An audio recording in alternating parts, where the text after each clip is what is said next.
नमस्कार, खेत खजाना में आपका स्वागत है। आज रविवार का दिन है और जुलाई की तारीख है 30। आज रविवार के दिन बाजार तो बंद रहता है, लेकिन कल के वीडियो में और परसों के वीडियो में कुछ लोगों ने कमेंट्स के माध्यम से जो कुछ सवाल पूछे हैं, मैं उनका उत्तर देने का प्रयास कर रहा हूँ। सरसों का बाजार पहले आज का देख लेते हैं। आज हालांकि मंडियां सारी लगभग बंद हैं, लेकिन जो मंडियों में जो बंद मंडियों के बंद भाव की जो आवाज़ होती है, उसके अंदर मुझे कुछ थोड़ी सी और तेज़ी दिखाई दी है। आज लगता है कि बाजार लगभग 50 रुपये से लेकर के 100 रुपये और तेज़ है कल की तुलना में। जैसे आज अभी पता लगा कि चरखी दादरी का जो भाव है वो 5825 रुपये तक बोला गया है। भिवानी मंडी में भी 5725 रुपये के आसपास का भाव दिखाई दिया है। इसी तरह हिसार और बरवाला मंडियों के अंदर भी भाव कुछ तेज है। लेकिन भरतपुर मंडी का भाव अभी नहीं पता लग पाया, लेकिन जो वहाँ के व्यापारी हैं वो ये कहते हैं कि जो कल आने वाले सोमवार को जो मंडी खुलेगी तो लगता है कि 25 रुपये 50 रुपये भाव सुधर करके खुलेगा। पहली बात ये। दूसरा सवाल बहुत सारे साथियों ने ये पूछा है कि अब सरसों को बेच दे या रोक ले। ये बहुत टेढ़ा सवाल है और इस सवाल का सहज उत्तर देना किसी के वश में नहीं है। कम से कम मेरे बलबूते में तो ये सवाल का उत्तर नहीं है। प्रयास ये करेंगे, आपको ये बताने का प्रयास करेंगे कि आपको किस तरह से निर्णय लेना चाहिए। सरसों में देखिए, हमने 4700 रुपये भाव देखा है भरतपुर मंडी का और 5200 से नीचे का भाव देखा है जयपुर मंडी का। 700-800 रुपये का सुधार हो चुका है पिछले 1.5-2 महीने के अंदर। और जो अब आगे लगता है उसमें ऐसा लग रहा है कि भाव अभी कुछ और सुधर सकते हैं।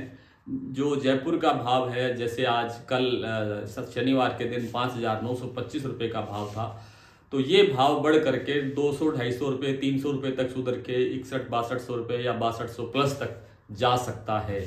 ये मेरा विश्लेषण है, ये मेरी स्टडी है, मेरी पूरी टीम की स्टडी है, ये उसका विचार है, उसका निर्णय है कि ऐसा हो सकता है। क्योंकि इंटरनेशनल मार्केट थोड़ा बहुत सपोर्ट करती हुई दिखाई दे सकती है आगे जा करके, और आने वाले कुछ जो दिनों में, यानी जो अगस्त शुरू हो रहा है उसके अंदर जो विदेशी तेलों का जो मामला है वो तेज होगा, क्योंकि विदेशी तेलों का आयात हमारे यहाँ घट सकता है, घटने की पूरी उम्मीद है और वहाँ पर उत्पादन भी कम होने की आशंका है। इन सब कारणों से बाजार आगे विदेशी तेलों का और जो सोया पाम तेल जिनको विशेष रूप से बाहर से मंगवाते हैं, सूरजमुखी तेल, इनमें बाजार तेज होगा तो उसका सीधा असर सरसों पर दिखाई देगा। और सरसों के बाजार में इसीलिए मुझे लग रहा है कि बाजार 200 से 300 रुपये सुधार हो सकता है, क्योंकि अब बहुत जल्द त्योहारी सीजन शुरू होने जा रहा है और आगे दिवाली तक त्योहार ही त्योहार रहने वाले हैं। तो त्योहार के सीज़न में हमारे यहाँ या पूरे जहाँ भी इस तरह के त्यौहार मनाए जाते हैं वहाँ पे बाज़ार तेज होता ही होता है। तो लगभग मुझे लग रहा है कि फ़िलहाल हम 6200 रुपये का टारगेट लेकर के चल रहे हैं। 6200 रुपये तक बाज़ार पहुँच सकता है। अब आपको निर्णय कैसे लेना है। सपोज़ करिए कि आपको डर लगता है कि बाज़ार 5225 से नीचे जा सकता है या 6000 के करीब पहुँच के रुक सकता है या नीचे जा सकता है, गिर सकता है, आपको लगता है सपोज़, तो आप जो आपके पास मान लीजिए 100 क्विंटल सरसों हैं, तो आप उसमें से आधा बेच सकते हैं, आधा रोक सकते हैं। आधा बेच के आधा रोकिए, ताकि जब भाव बढ़े तो जो आपने सस्ते भाव में बेचा है, कम भाव में बेचा है, उसकी पूर्ति हो जाए। और अगर आपको उससे लगता है कि 6000 के बाद गिर गया और उस आधे बेचने के बाद फिर और बाजार गिर गया, तो आपको ज़्यादा नुकसान नहीं होगा, क्योंकि आपने एक जो हिस्सा है वो आपने एक अच्छे भाव पर बेच रखा है। 1-2 सवाल इस तरह के भी आए हैं कि क्या सलोनी के प्लांटों में हम सरसों बेच सकते हैं। ऐसा जो मेरी जानकारी के अनुसार बता रहा हूँ, जो मेरी समझ कहती है, जो मेरी जानकारी है, जो मेरी सलोनी से प्लांट के संबंधित बातचीत हुई है, वो ये है कि सलोनी प्लांट के अपने परचेज अफसर होते हैं, अपने खरीद अधिकारी होते हैं, जो विभिन्न मंडियों में, विभिन्न प्रमुख मंडियों के अंदर भेजे जाते हैं और प्रमुख मंडियों में वो अपने लैब के जो स्टैंडर्ड के हिसाब से अपना सरसों खरीदते हैं। तो शायद ही कोई किसान वहाँ प्लांट में लेकर के जाता हो और इस तरह से कोई खरीद होती हो, इस तरह की मुझे कोई जानकारी नहीं है। और सरसों का मंडियों के अंदर ही बेचना और बेचने का प्रावधान सिस्टम बना हुआ है। सरकार भी लेती है, तो सरकार भी मंडी के अंदर ही अपना सेंटर स्थापित करती है, परचेज सेंटर जिसको बोलते हैं। दूसरा कि अब जो सरसों को कहाँ बेचें, कितना बेचें, कैसे बेचें, ये सब बातें मैंने आपको बता दी। आज का मैंने बाजार भी आपको बता दिया।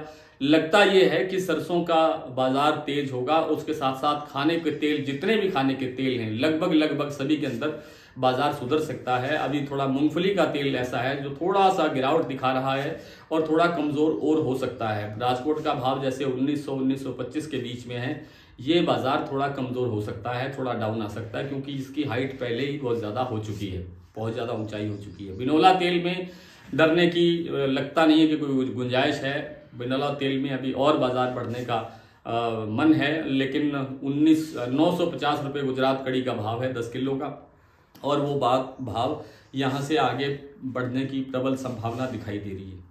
सरसों तेल 1130 रुपये एक्सपेलर भाव है जयपुर का, और ये भी आगे जा करके थोड़ा तेज हो सकता है। हमने जो हमारे साथ हमारे डेली बुलेटिन के माध्यम से जुड़े हुए जितने भी हमारे सदस्य हैं, उन सबको हमने कल भी एक विशेष सलाह दी थी कि आपको खाद्य तेलों के बाजार में क्या करना चाहिए, और समय समय पर हम अपने डेली बुलेटिन के पाठकों को, डेली बुलेटिन के सदस्यों को, हमारे सभी सम्मानित सदस्यों को हम समय समय पर इस तरह की जानकारियां, इस तरह की अवेयरनेस, इस तरह की बाजार की अपडेट हम अवश्य देते हैं, ताकि वे अपने व्यापार की दिशा बना सकें। आज इतना ही, कल आपसे फिर मुलाकात होगी, तब तक के लिए नमस्कार।